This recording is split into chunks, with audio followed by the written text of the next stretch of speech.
Hər vaxtınız xeyirli olsun. Təqsirləndirilən 15 nəfər Ermənistan vətəndaşın barəsində olan cinayət işi üzrə açıq keçirilən məhkəmə prosesinin növbəti baxış iclasında təqsirləndirilən şəxslər iş üzrə keçən sənədlərlə bağlı fikirlərini bildirirlər. Qeyd edək ki, artıq bir neçə aydır məhkəmə prosesində iş üzrə keçən çoxsaylı sənədlər elan olunur və tədqiq edilirdi. Həmin sənədlər 2548 epizod üzrə toplanmış sənədlərdir. 1987-88-ci illərdən başlayaraq 2024-cü ilədək olan müddətdə Azərbaycana və xalqımıza qarşı törədilmiş çoxsaylı cinayətlər üzrə toplanmış sənədlər məhkəmə prosesində elan olundu və tədqiq edildi. Həmin sənədlərin bir hissəsi internet informasiya resurslarından və digər mənbələrdən götürülmüş sənədlər idi. Hansı ki, həmin sənədlərdə təqsirləndirilən şəxslərin fikirləri, çıxışları, müsahibələri, bəyanatları öz əksini tapmışdı.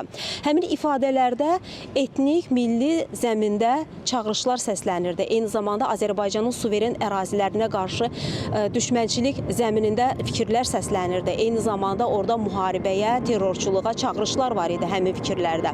Müxtəlif mənbələrdən götürülmüş materiallar idi, məhkəmə prosesində elan olundu və tədqiq edildi. Həmçinin çoxsaylı fotomateriallar var idi, video materiallar var idi. Onlar da prosesdə nümayiş etdirildi.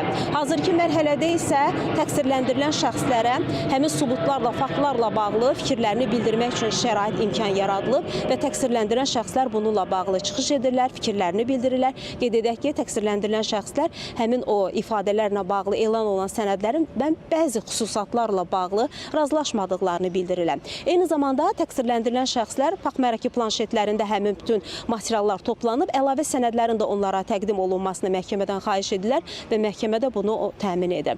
Ümumiyyətlə, məhkəmə prosesində təqsirləndirilən şəxslər, onların müdafiəçiləri müxtəlif vəsadətlərlə çıxış edirlər.